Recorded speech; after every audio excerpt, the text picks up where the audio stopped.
All right, welcome to the Jim Acosta Show. And Donald Trump has done it again. He has put out some social media posts today that has people obviously outraged here in Washington on both sides of the aisle. Earlier in the day, he put out some Truth Social posts saying that Democrats up on Capitol Hill who have served in the military, who put out a video saying that members of the military do not have to follow unlawful orders. Trump has responded to that with some Truth Social posts accusing those lawmakers of seditious behavior at the highest level. And he followed up that post with a tweet that said, seditious behavior punishable by death. I'm joined now by the former Attorney General under George W. Bush, Alberto Gonzales. Mr. Attorney General, great to see you. Thanks so much for coming on. We're going to talk about other stuff too, but wanted to get into that as well. But thanks for your time. It's good to be here. Good to see you, Jim. Yeah, so let's play this video of what these members of Congress are saying, and then we'll dive into this. Senator Mark Kelly. Representative Chris.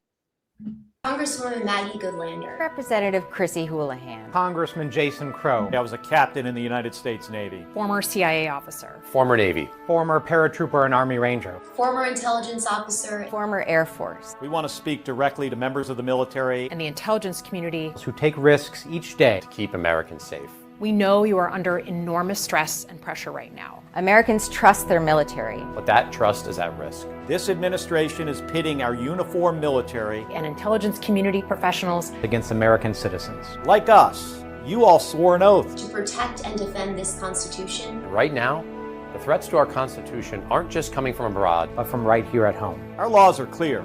You can refuse illegal orders. You can refuse illegal orders. You must refuse illegal orders. No one has to carry out orders that violate the law or our Constitution. We know this is hard and that it's a difficult time to be a public servant. But whether you're serving in the CIA, the Army, or Navy, the Air Force, your vigilance is critical. And know that we have your back. Because now, more than ever, the American people need you. We need you to stand up for our laws, our Constitution, and who we are as Americans. Don't give up. Don't give up. Don't give up. Don't give up the ship. So it's a powerful video. Obviously, these are Democrats. They're opposed to what Donald Trump is doing, Mr. Attorney General. But, Trump has been testing the bounds of the Constitution, as you know, since coming back into the White House. He's put American troops on American streets and so on. And I'm just curious, your thoughts on Trump putting out those kinds of Truth Social posts, calling that video sedition. I mean, it's obviously not sedition or seditious behavior. No, I don't believe that it is. Listen, if during the war on terror, for example, I mean, we captured a lot of people. Once they were in our custody, it would have been unlawful to execute them without any kind of process if they were posing absolutely no threat. And if we were ordered to execute them, it would have been not only appropriate, it would have been required that order be disobeyed. So there are certain orders that are going to be clearly unlawful, and you have a duty not to follow those orders. Where it can get somewhat complicated is someone may give an order that is arguably lawful, and someone decides, well, I don't believe it is lawful. Well, at that point, it's possible you'll have some kind of military proceeding or something like that. And there'd be a determination made, and you might be right or you might be wrong, but you'd be willing to suffer the consequences. But as a general matter, if an order is clearly unlawful, the military has an obligation not to follow that order. Yeah. And what do you think of Trump putting out those kinds of tweets talking about sedition and that it's punishable by death? I mean, it sounds as though he's calling for the execution of Democratic lawmakers. I mean, that's what it sounds like. Well, I suppose he's forgotten the lessons of similar kinds of statements and accusations that have led to violence and people actually being hurt, being killed. And so you have to be very, very careful about your words. In terms of how do I respond to it personally, I think we're all getting kind of numb, and that's dangerous because this kind of rhetoric, certainly in the past, would have been unacceptable. But this is the way that he communicates to the American people. And for whatever reason, the American people either don't care or they simply accept it. I don't know. I think it's unfortunate. I think that I think the commander in chief should speak more in terms of language and tone that tries to unify our country, tries to unify the factions. We have some serious issues, no question, serious disagreements. But as Americans, we need to be able to try to work together and understand each other and work these problems out, and not throw around these kinds of threats of sedition and executions and whatever. Yeah. I mean, that's the Republican Party. What you're saying, it sounds like the Republican Party I remember from not that long ago. It feels like a different kind of world now, Mr. Attorney General. Well, I don't want to. I don't want to say brand the Republican Party, entire party of Republicans entirely, with these particular actions, these particular statements by our current president. It is certainly the way that this president conducts business, and we'll have to wait and see what ramifications or repercussions flow from this kind of rhetoric and similar kinds of rhetoric in the past. And maybe at some point other branches of government will wake up and see that this is an individual that needs to be checked under the Constitution as allowed by the Constitution. Donald Trump needs to be checked, in your view. Yeah. Yes, sir. Yeah. Let me get to a matter that's a bit more in your wheelhouse, and that's this prosecution of James Comey, the former FBI director. And you are the Attorney General, so I have to ask you about this and your thoughts on, to me, what is a staggering story. This came out yesterday. The Justice Department admitted that not every member of the grand jury in Jim Comey's case saw the final version of the indictment, which, of course, could get the case thrown out. And of course, his lawyers are saying this is selective and vindictive prosecution. But have you ever seen a situation like this? I mean, we haven't. I guess we as a country have not seen a situation like this before, where the president's going after his political enemies. But for a grand jury not to see a full indictment like this, I think what we're seeing is a result of the hollowing out of the expertise and experience within the Department of Justice. I've heard secondhand that thousands of DOJ prosecutors and investigators have left. They're so demoralized, or they've been fired. They've been fired for doing their job, like prosecuting the January 6th rioters. And so it's not surprising that you're going to have investigations and prosecutions moving forward, led by individuals that simply just do not have the judgment and experience to do the job well. The expectation in our federal court certainly is that when you're representing the United States of America, you are somebody that knows what they're doing. You've got the full weight of the government behind you. And there's a great deal of trust and an expectation that what you say is in fact lawful, truthful rather. And we just don't see that today because of the fact that, again, as I said, so many experienced prosecutors and investigators are gone. From my perspective, I think what I understand is the morale of the department is extremely low. And it's embarrassing. It's embarrassing to the men and women who work at the Department of Justice, who have worked at the Department of Justice, to see this kind of conduct. Mistakes happen, no question. We're not, the lawyers and the prosecutors and investigators are not perfect, but in a case of this public interest, in a case of this magnitude, to have this kind of error, and I don't blame the young prosecutor. She simply wasn't up to this challenge, and I really blame the administration for putting her in this position. Yeah, I mean, does she have any business? I mean, it sounds as though she has really, as nice as she might be. I have no idea. I don't know her, but it seems as though she has no business being the U.S. attorney, and that she was placed there by Donald Trump, by the Justice Department under Pam Bondi to carry out his bidding, to do his bidding. Yeah, right. She was facing two huge hurdles. One is lack of experience, and two, a set of circumstances that were really up against the United States government. And so the combination of those factors, it's not surprising that we saw what we saw yesterday. Yeah. And full disclosure, you and I did a talk at my alma mater, James Madison University, not that long ago. And it was in front of a very large group of Latino students from that area of the Shenandoah Valley in Virginia. And you and I both witnessed, I mean, what we saw there that morning, I thought was pretty striking. We saw a lot of Latino students who were very worried about what's taking place in this country right now with the ICE raids and so on. And, we heard from students who talked about, their own family members being picked up by ICE. And I want to show a little bit of the videos that have been circulating online. I'm sure you've seen some of them. And then let's talk about this issue. You okay? You okay, my brother? Yeah.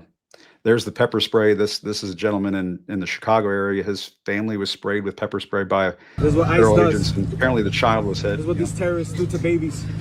Mama, you okay, Mama? You okay? But and I was just looking at this report, Mr. Attorney General. This was in the Guardian.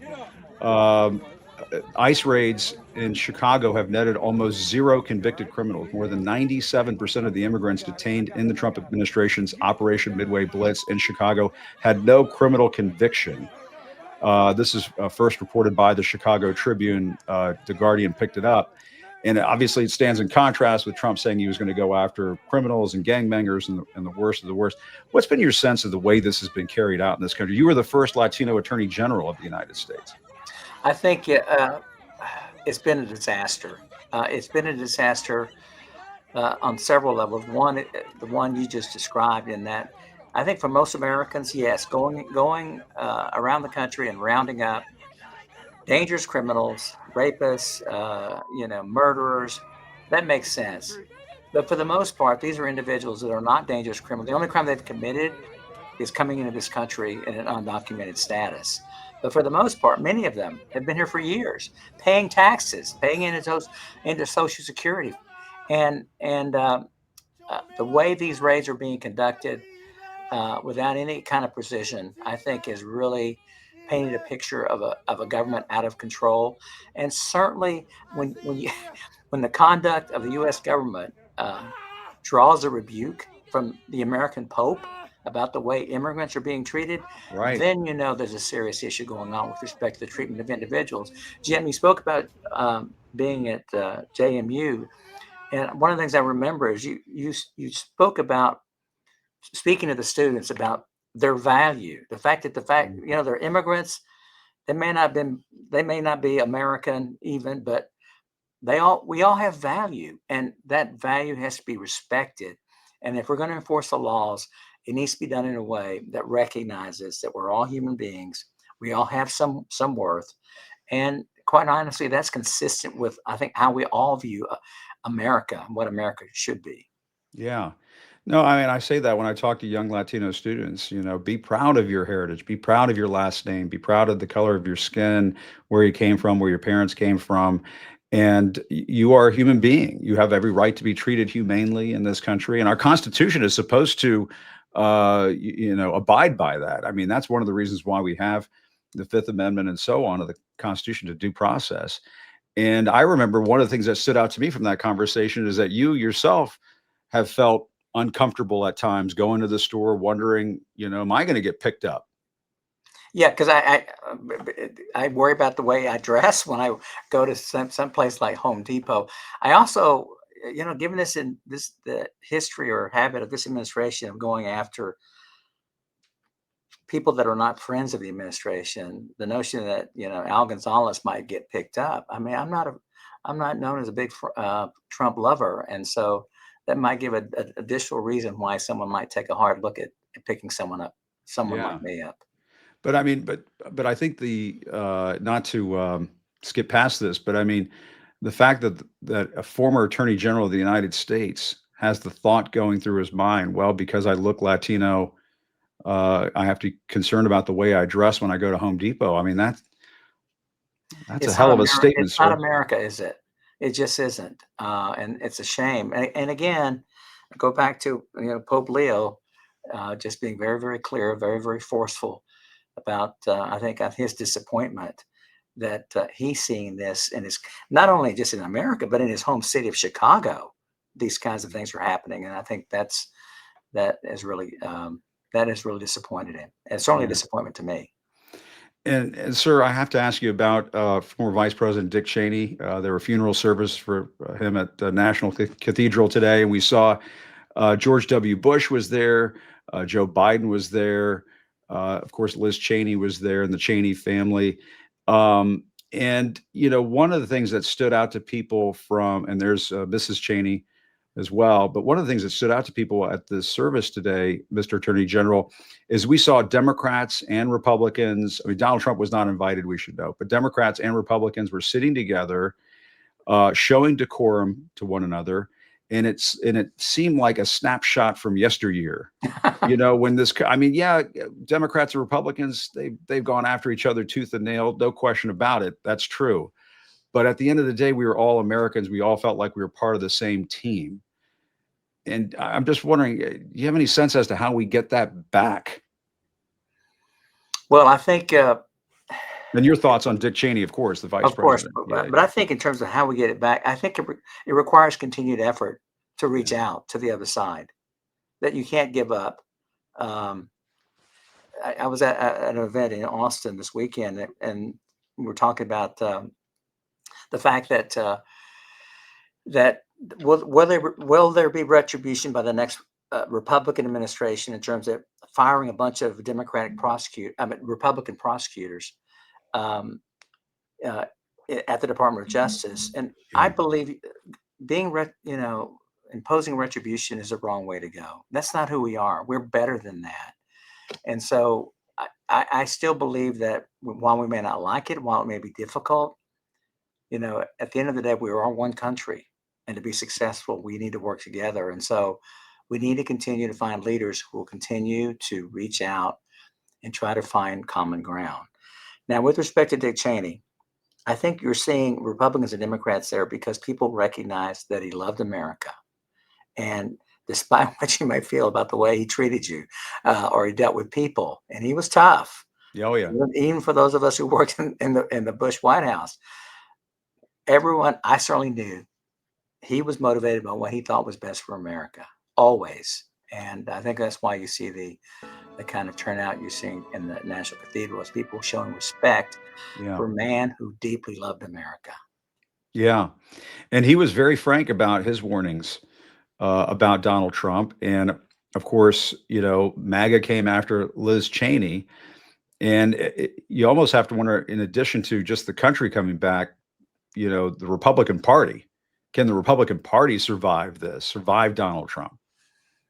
Well, I think you're already starting to see cracks in the reach of this president. Looking at the Epstein files, for example, which he appeared to desperately wanted to not have those files released, and it remains to be seen whether they ultimately will be. But that certainly was a big step by both the House and the Congress. And of course, we saw the elections, recent elections, and so and people are unhappy with immigration enforcement. People are worried about our economy because of the tariffs. And so there are a lot of things I think this president should be worried about besides tearing down the East Wing and building a huge ballroom or trying to get as much gold as he can in the Oval Office.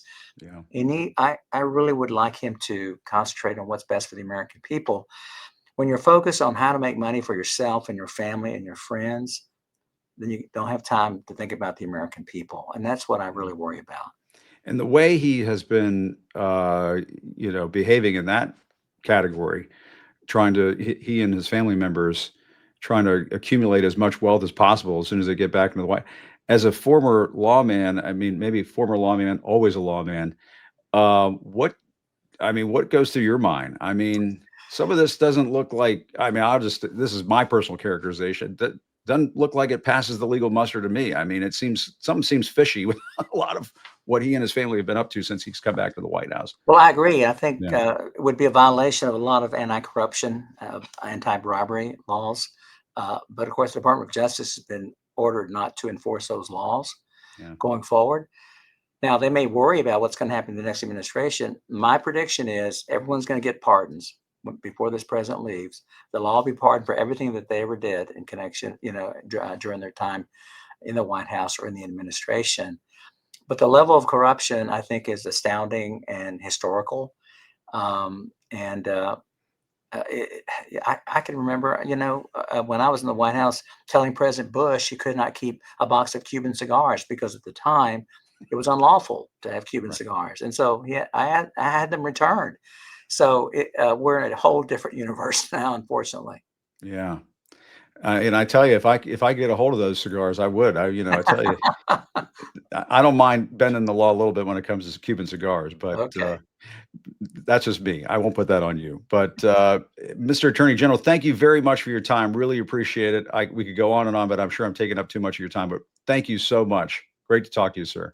It's good to see you again, Jim. All Take care. right. You too. Thanks a lot. Appreciate it. And you heard the Attorney General there say, wow, I mean, a very interesting interview.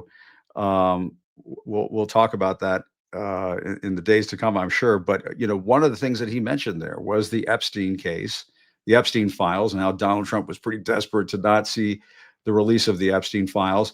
And I had a chance to speak earlier today with Julie K. Brown. She's the investigative journalist, one of the best in the country with the Miami Herald. She has been leading the charge when it comes to investigating Jeffrey Epstein over the years, and everything that he has done in terms of his sex trafficking of young underage girls, along with Ghislaine Maxwell.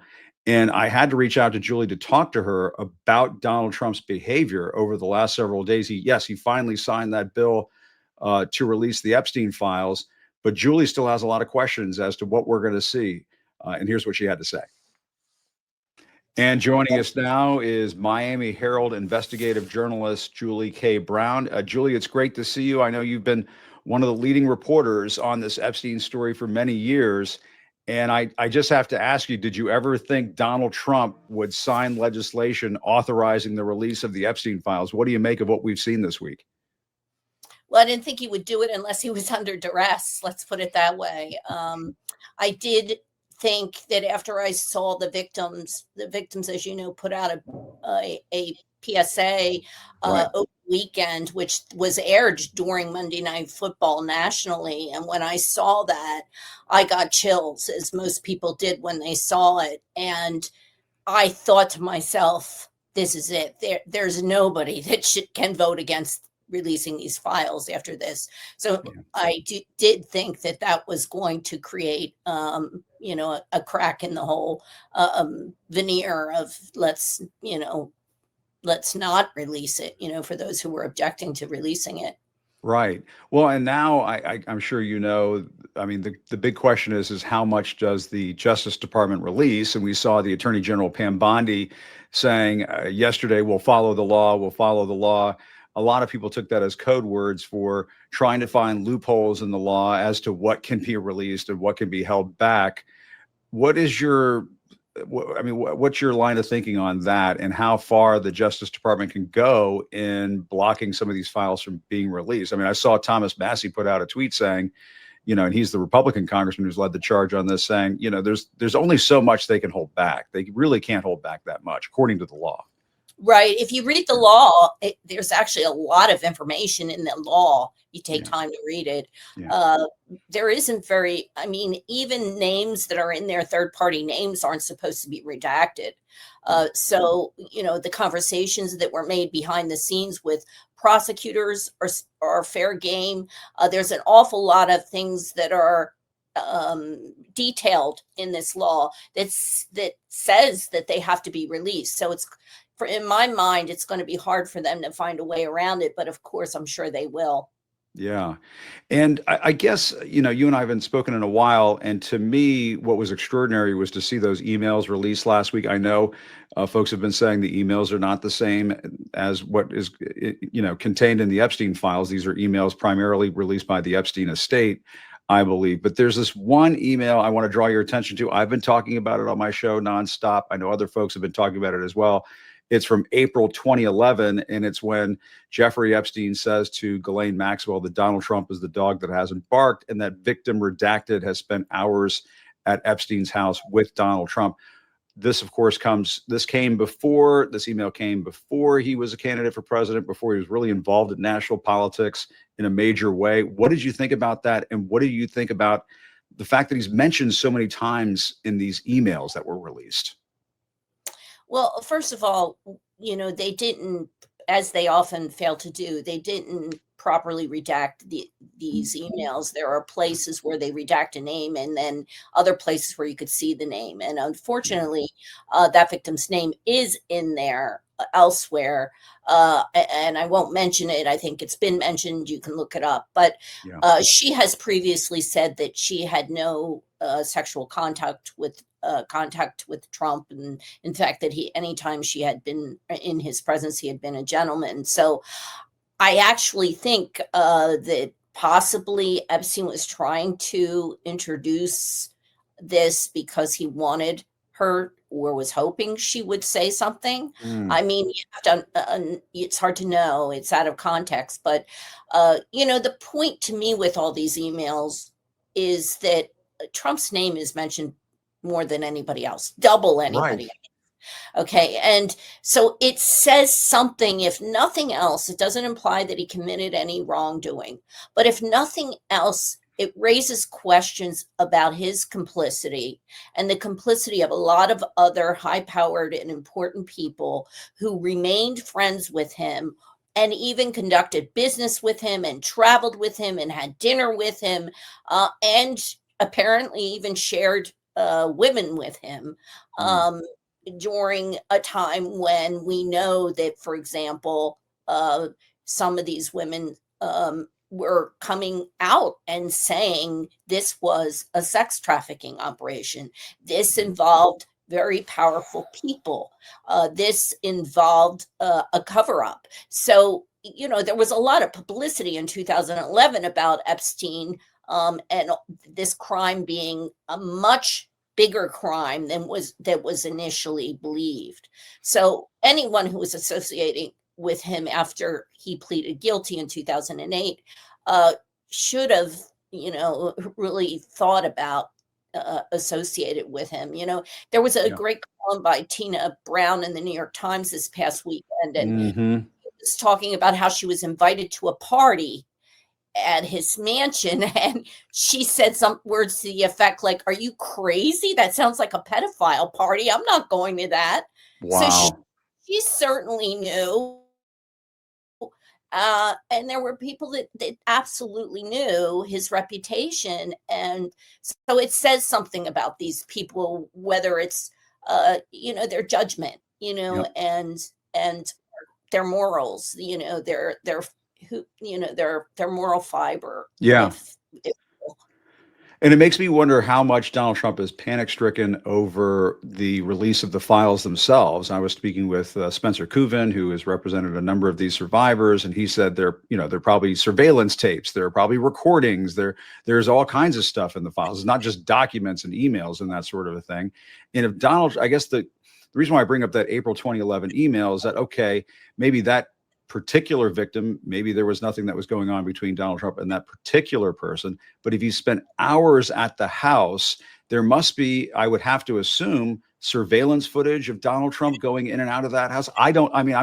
This is just me guessing. Know, right. And also there were, I'm pretty sure there were wiretaps too at some point in these cases. So we just don't know who is going to be implicated here. And to be honest with you, if you really look back at my social media, you'll see that when he was running for re-election this past time, there was an awful lot of stuff on social media saying Trump, accusing Trump of being, a pedophile essentially, and saying that he was Jeffrey Epstein's wingman, blah, blah, blah.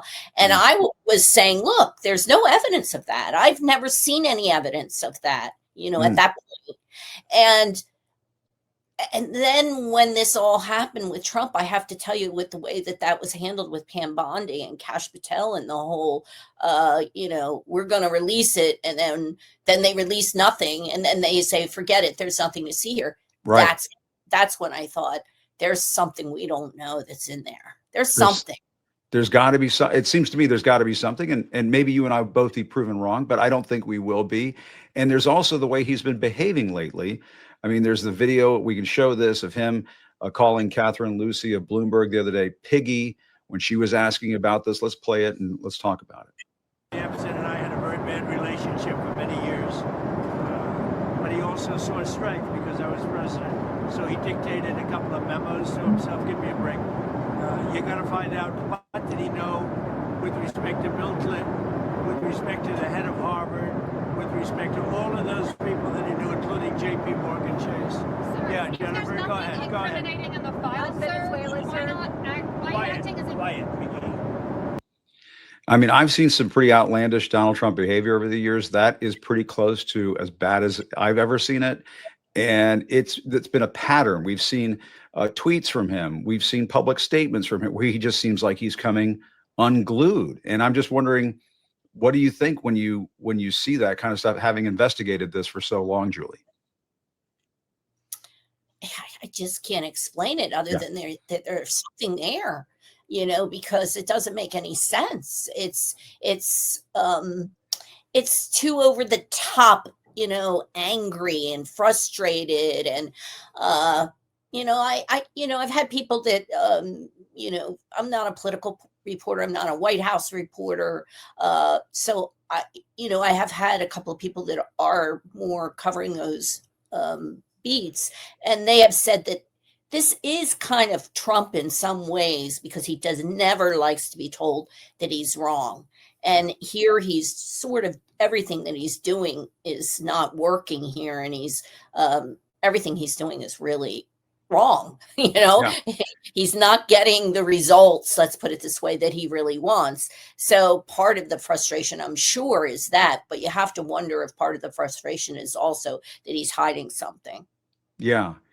I mean, and the way, I mean, the other thing that people haven't really zeroed in on in that video is the way he sort of completely glosses over, not sort of, completely glosses over his relationship with Jeffrey Epstein. He says, oh, Jeffrey Epstein dictated a couple of memos to himself about me because he saw what a great president I was. But you really ought to look at Bill Clinton and Larry Summers. I mean, again, it looks like somebody whose hand has been caught in the cookie jar. And you, as an investigative reporter, I mean, we know if you got a nose for news, when something's up and you want to dig. When someone acts like this, it usually makes me dig in harder, because it means that I'm missing something. And I have to say, I feel like I've missed something, or we've missed something somewhere, because I just can't help thinking there's something really bad in there that he doesn't want out. And it might not even be about him. It might be about somebody close to him. It might be about Melania. I mean, I'm sure you've heard the rumors that are out there that somehow we heard before that he had that Epstein had introduced Melania to Trump, and now we're hearing maybe they dated each other, and you can connect the dots with what's coming next. So maybe it has something to do with that. Right. And there's this whole fight between Michael Wolff and Melania. And and you indicated this earlier, there's this whole network of very noteworthy people who have, been involved with Jeffrey Epstein over the years. We just saw Larry Summers, my goodness, just acknowledge in public that what he had done was wrong. And he's pulled himself out of the public eye, basically in shame over all of this. And I saw you were posting about this too. And I think this is a very important thing too. Senator Wyden from Oregon has been working on this investigation. The Senate Finance Committee apparently issued a report calling for an investigation into whether J.P. Morgan Chase deliberately underreported more than $1 billion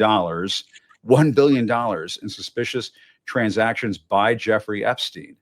And, and it talks about the bank's 15-year relationship with Epstein and so on. And so, I mean, we focus on Trump because he's the president of the United States. Of course, we're going to do that. But the tentacles coming out of this is just so far reaching. I don't think the public understands how far this goes. Well, also the blackmail aspect of it here. Yeah. You don't know, since you don't know how compromised people are here, whether there's some other individual who might possibly be blackmailing Trump, some other individual that's been put into a very cozy Club Med in Texas now, what that person might have on the president. And so all this is really, I mean, it's just coming to, it's like he can't get away from it, because the more he tries to get away from it, the more that comes out, it feels like, doesn't it? It feels like to me, the more he tries to evade it, it's still completely baffling to me that from the get-go, when he decided we can't let this out, why, instead of closing the freaking case, they didn't just announce, look, it's still under open investigation. We're looking at some things. And nobody really could. I mean, they could have done some stuff, but when you have an open investigation, that's usually the way that authorities get away with not releasing records, because it's an open investigation. So I'm just surprised they didn't take that tact from the very beginning. That's right. And now Pam Bondi is saying, well, we're investigating Democrats. And of course, we can see the thought bubble over her head. We're going to use that as the precursor for not releasing any of the Epstein files. And it just looks like blatantly obvious, as to how underhanded that is, and how it just looks suspicious. If that's the approach they're going to take now, you're right. If they had done this months ago, it would have been a completely different situation. And they've just totally walked into this. But I just wonder, you bring up Ghislaine Maxwell. She's another person we haven't really spent a lot of time talking about in recent days because of all the focus on the files and this vote and so on. And she's still sitting there waiting for this commutation or pardon. And I wonder what you think. Does it make it more likely or less likely that we're going to see that happen now as Trump he sounds like he's getting more and more desperate. So I wonder if maybe we will see something. I don't think he's going to do it now, but I do think he's going to do it. I think he's going to pardon her. I think the fact that he will not say he won't pardon her, why would you not just say, no, I'm not pardoning her. She was convicted of a serious crime. She hurt all these young girls. He's not saying. So I do think that he's going to pardon her. She bears really looking at, because she knows everything. She knows everything. And I think she has a lot of emails and a lot of material to back up what she knows as well. She had plenty of material because Epstein was arrested and she went sort of AWOL for a whole year. I was told actually she was in a submarine at one point hiding. Whoa. And remember, she was in the oceans business, saving the oceans. Oh, okay. And she was affiliated with this organization that absolutely had submarines. And so in any event, it was a whole year before they actually arrested her. So she had time to gather her goods, so to speak, and to get her papers in order. So, and that's the other thing that the emails revealed, is what a liar she was to Todd Blanche. And I mean, Todd Blanche, it seems to me now, and it was pretty evident back when this all went down, when he did this interview with her, that, she was not going to be straight up about this. And they did not want her to be straight up about this. And the interview went accordingly before she was moved. Right. It's if this was happening in any other administration, Obama or anybody, Bush, there would be impeachment hearings already.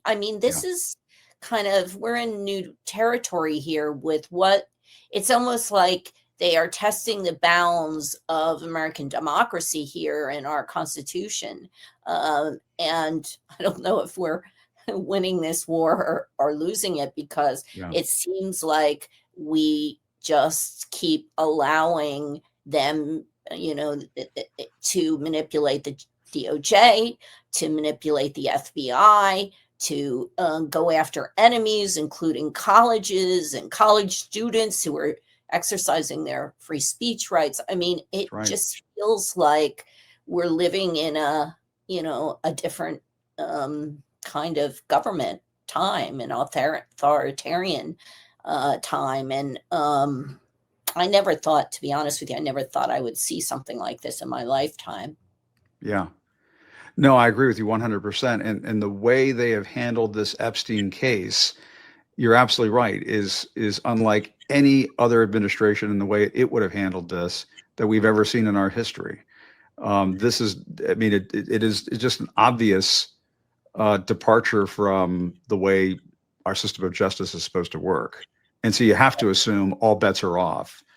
And you have to just wonder how low will they go. And, I know people say, oh, you shouldn't say the walls are closing in anymore, or there are cracks under Trump's feet or anything like that. Sure as heck seems like something's happening. Yeah, it does. It feels like there are cracks, and it feels like he's digging into those cracks and kind of making them wider with That's some right. of the things he's doing. So it like when you made the announcement that you're signing this bill, the screed that he said, it was just wildly inappropriate. I mean, you Yeah, have girls that were abused here. I mean, raped, correct. Right. you know, even if you do think it's a political hoax, that's not really the time to do that. Yeah. Just say, I hope that this somehow brings more information to light. And he could have done it as a thing like, here I am, the most transparent president. We know that's not true, but his followers probably would have bought it. And so I think, he's just making it worse every day. I mean, some of these women, by the way, voted for him. Some of these That's right. I spoke to one just the other day. I was up at this press conference up on Capitol Hill the other day, and I spoke with Jenna Lisa Jones, I believe is her name. And she was saying, I voted for him.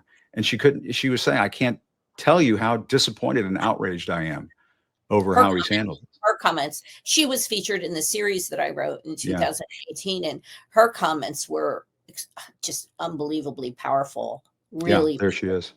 yeah. Devastating. She said he was a national embarrassment. Embarrassment. And I was standing Yeah. right there, and I saw Marjorie Taylor Greene nodding her head in agreement.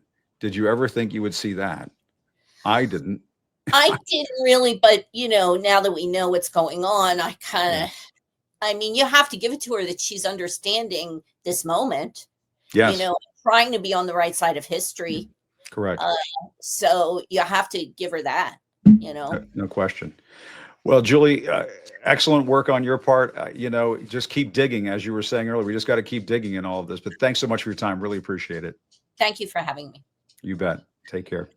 That's the great Julie K. Brown. I mean, it's important that we have great journalists in this country like Julie. And make no mistake, folks, if you're wondering why we are talking about Jeffrey Epstein and why we're seeing these survivors getting this bill through Congress and even signed by Donald Trump, who never wanted to do that, it's in large part because of Julie's reporting. And she has tweeted about her reporting. I think it's maybe her pinned tweet is attached to her investigative series. If you ever wanted to go back and look at that, it's really incredible, award-winning reporting. And I always appreciate her having her on, and I thank her for her time. I don't know if you guys saw this, but the White House defended the piggy comments. Let's play this. Caroline Leavitt defending Trump calling a reporter piggy. Let's roll it. What did the president mean when he called a reporter piggy? Look, the president is very frank and honest with everyone in this room. You've all seen it yourself. You've all experienced it yourselves. And I think it's one of the many reasons that the American people reelected this president, because of his frankness. And he calls out fake news when he sees it. He gets frustrated with reporters when you lie about him, when you spread fake news about him and his administration. But he also is the most transparent president in history. And he gives all of you in this room, as you all know, unprecedented access. You are in the Oval Office almost every day asking the president questions. And so I think the president being frank and open and honest to your faces rather than hiding behind your backs is frankly a lot more respectful than what you saw in the last administration, where you had a president who lied to your face and then didn't speak to you for weeks and hid upstairs and didn't take your questions. So I think everyone in this room should appreciate the frankness and the openness that you get from President Trump on a near daily basis. How many times did she rehearse that in the mirror? That's what I'm wondering, before she unloaded that pile of bullshit in the White House briefing room. Calling a journalist piggy is not openness and frankness. It is offensive and appalling. And it's conduct unbecoming of a president of the United States. And Caroline Leavitt, if she had her head screwed on straight, she would know that. But she doesn't these days. She's the gaslighter. She's the chief gaslighter, the minister of misinformation for Donald Trump. And, the reason why, and the questions are not fake news. The questions are about the Epstein files. That's what pissed him off and led him to call Catherine Lucy piggy. But, folks, that's the job of the press. Look at the story that we're covering today that is leading all the newscasts. It's at the top of all the news sites. I talked about it at the beginning of this program. Donald Trump threatening to go after Democratic lawmakers for what he calls seditious behavior. Seditious behavior punishable by death. Dude, get a grip. You're coming unglued.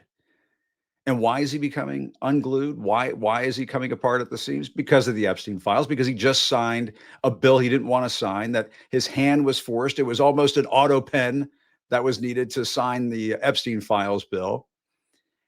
But we have to take it seriously. When the president of the United States responds to Democratic lawmakers who served in the military saying, members of the military should not follow unlawful orders, and he calls that seditious behavior punishable by death, we have to take note of it. We can't just laugh it off. It's serious business. And to me, it is yet another example that the president of the United States is not playing with a full deck. He does not have both oars in the water. His elevator ain't hitting all floors. And it is a question that needs to be dealt with here in the nation's capital. It needs to be dealt with by the Republican Party. Your president, Donald J. Trump, is coming apart at the seams. And every day there's another reminder that he is out to lunch and probably out of his mind. And this is yet another example. Now, the problem in all of this is that this trickles down to the rest of the administration. This insane behavior, un-American behavior, trickles down to the rest of the administration. For example, story in the Washington Post just today: the U.S. Coast Guard will no longer classify swastikas and nooses as hate symbols.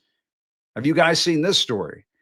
Apparently, the Department of Homeland Security has already said, oh, no, this is not what's happening. This is not what's happening. But this is what the Washington Post story says. The Washington Post story says the U.S. Coast Guard will no longer classify the swastika, an emblem of fascism and white supremacy, inextricably linked to the murder of millions of Jews and that of more than 400,000 U.S. troops died fighting against in World War II, as a hate symbol. Instead, the Coast Guard will classify the swastika as, quote, potentially divisive under its new guidelines. And that also downgrades the definition of nooses and the Confederate flag. Now, folks, I mean, we're hitting a new low in this administration when our own Coast Guard will no longer classify swastikas as hate symbols. Just the other day, I was speaking to a group of students over at Georgetown, and I asked them, have you guys heard about this Tucker Carlson and Nick Fuentes thing? Tucker Carlson has Nick Fuentes on. Nick Fuentes is a Nazi, and I asked these students. I said, you guys, there's a group of about 20 kids, college students. I said, you guys understand that Nazis are bad, right? And they all nodded their heads. Yes, we all know that Nazis are bad. Thank God. And the young people in this country, I sound so old when I say but the young people in this country, college students, young adults, teenagers, Gen Z, whatever comes after Gen Z, that generation, they get it. They get it with this president. And they get it with what's going on inside this administration. And it is absolutely appalling and un-American that any effort would ever be made to water down the significance of the swastika inside the American government. This government, which sent an entire generation of Americans to storm the beaches of Normandy, to liberate the world from the darkness of Nazis, that this same government would ever think to downgrade the significance of Nazis as potentially divisive is as disgusting as it comes. And to me, there are a lot of people today saying, well, Donald Trump going after members of Congress and saying sedition and punishable by death, this means he should be thrown out of office. This means he should be impeached and convicted. I will go one step further. If the American government will somehow downgrade the significance of the swastika, that too should be an impeachable defense. And whoever the head of the Coast Guard is should be hauled in front of Congress. And Kristi Noem should have her ass hauled in front of Congress. Any Department of Homeland Security who has any authority over this should have their ass hauled in front of Congress to ask, what in the world are you doing talking about downgrading the significance of the swastika and saying that it's potentially divisive? And I want to tell you, because this Nazi shit has come up over and over again with this new administration, this new Trump 2.0. And you need to know, if you are a Nazi working in this government, and if you are a Nazi sycophant who supports this government, just know there are more of us than there are of you. There are more of us than there are of you. And this country will never, ever be run by Nazis. And you want to know who the pigs are? You want to get down in the mud and talk about who the pigs are? The pigs are the Nazis. And anybody who supports Nazism, anybody who would give aid and comfort to Nazism, you are a pig. Because Nazis are pigs. And so let that be the conversation about piggies and pigs. Any administration that would ever downgrade the significance and say it's potentially divisive to have a swastika visible on a Coast Guard ship, their ass should be fired. And anybody inside this administration who authorized this should have their ass hauled in front of a committee to answer to Congress immediately. That, to me, is an impeachable offense. I want to thank the Attorney General, Alberto Gonzales, for coming on today. Thank Julie K. Brown. Still reporting from Washington, I'm Jim Acosta. Have a good evening. I'll see you next time.